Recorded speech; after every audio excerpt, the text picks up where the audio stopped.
Há 24 anos surgia na mídia o caso da escola base, situada no bairro da Liberdade, em São Paulo. Os profissionais que ali trabalhavam foram acusados de abusar sexualmente seus alunos. O caso repercutiu em território nacional, causando a revolta da população, pois as crianças tinham em torno de 4 e 5 anos. Após intensa investigação, foi descoberto que todos eram inocentes, mas a exposição dos acusados afetou a instituição, que declarou falência antes mesmo do veredito. Acredita-se que a mídia, na época, foi uma das grandes culpadas pela repercussão errada do caso, onde os jornalistas informaram o público com base em apurações momentâneas e confiaram apenas em informações governamentais. Sobre o papel que a imprensa teve nesse caso, conversamos com Alex Ribeiro, jornalista e autor do livro Caso Escola Base, Os Abusos da Imprensa. Do ponto de vista dos jornalistas, foi um grande choque para eles terem percebido que eles cometeram esse erro e participaram disso involuntariamente. Depois disso, teve uma grande autocrítica da imprensa, teve inclusive mudanças de comportamento. Hoje os jornais tomam muito mais cuidado nesses casos criminais, principalmente envolvendo a criança. Eles não publicam o nome dos acusados, preservam muito mais, têm um cuidado muito maior, pelo menos nesse tipo de caso, do que tiveram naquela época e que tinham naquela época. O contexto deste caso é visto até os dias atuais, pois com o avanço da tecnologia o associam a fake news. E Ribeiro completa explicando sua visão sobre o caso. Eu não tenho conhecimento de jornalista que deliberadamente nesses veículos de comunicação estão produzindo fake news. Embora os jornalistas não estejam veiculando fake news, existe uma percepção na população de que o jornalismo é baseado em mentiras, é baseado em interesses, pode ser tanto o interesse econômico do dono do jornal, ou interesse político, mas não é o que eu observei, pelo menos nessa grande imprensa, minha prática diária ali. Eu não tenho nada para relatar sobre alguém ter fabricado uma notícia falsa. O que está acontecendo hoje é que com o surgimento das mídias sociais, você começou a ter várias pessoas colocando informações, pessoas que não... muitas pessoas que simplesmente mentem. Aí está a fake news. E parte da fake news é dizer que o jornalismo é fake news, né? Então, se você pega o presidente eleito, que acusa a Folha de São Paulo de ter publicado fake news, e vai dizer que vai cortar a verba de publicidade. Isso é um tipo de movimento para tentar desacreditar a imprensa, que é fundamental numa democracia, entendeu? Então, os jornalistas não se sentem mal, eles sabem que isso faz parte do jogo, os jornalistas sabem que estão cada vez mais expostos a ter que prestar contas. Essa prestação de contas é importante também para aperfeiçoar o jornalismo, porque embora ninguém esteja fazendo fake news, você está sujeito a ter erros. Erros sempre vão acontecer, porque o jornalismo é uma profissão, um trabalho imperfeito, né? Então, você corre o risco de publicar informações erradas, o que é diferente de você publicar fake news. Outro fator para o caso ter tomado as proporções que chegou foram os complementos de meio, como a imprensa, a polícia e o próprio erro de apuração, onde a população incrementava com informações falsas. Não foi um único erro, mas uma sequência de erros, né? Você tem a primeira reportagem que foi publicada pelo Jornal Nacional,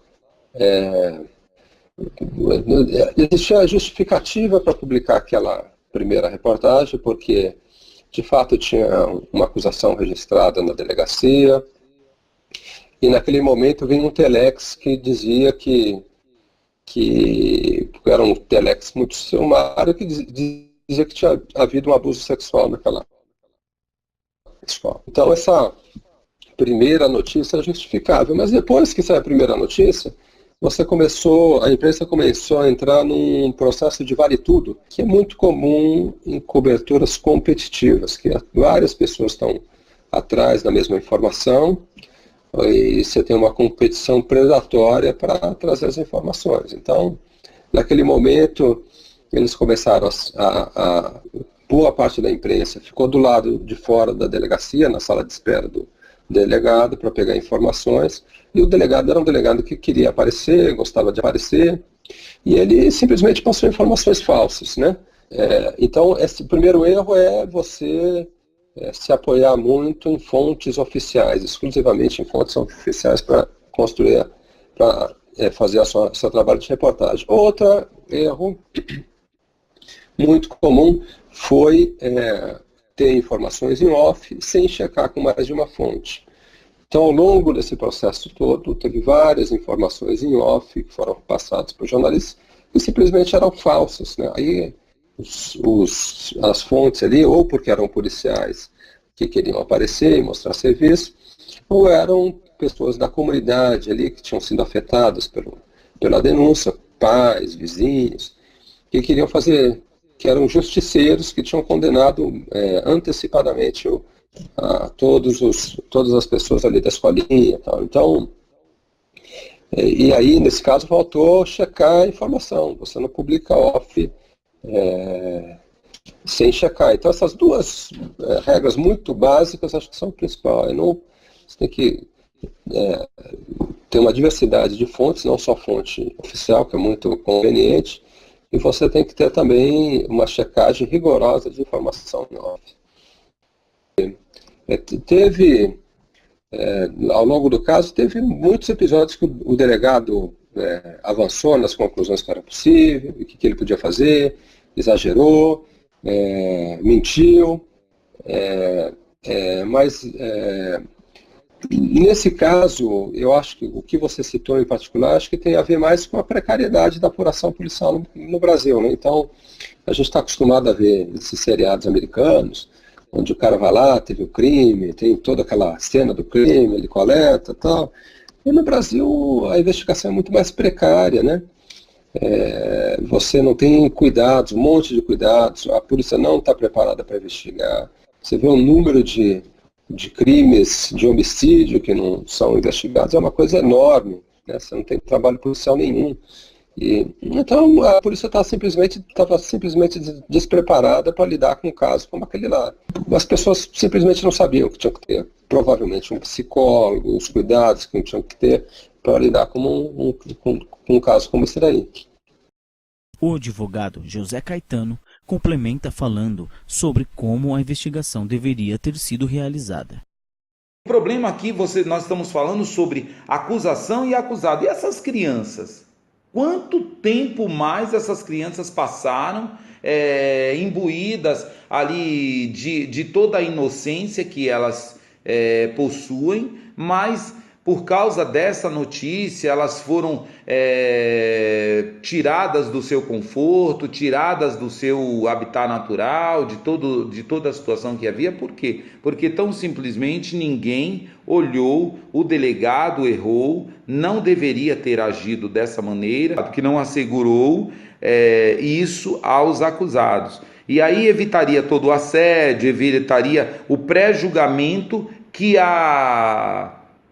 os meios de comunicação fez através dessa fake news. A psicóloga Priscila Passos fala como o caso poderia ter tomado outro rumo desde o início, se durante o depoimento das crianças houvesse um psicólogo presente. Podemos assegurar para essa criança que seu depoimento pode e deve ser dado de livre e espontânea vontade, sem sofrer interferências ou influências externas.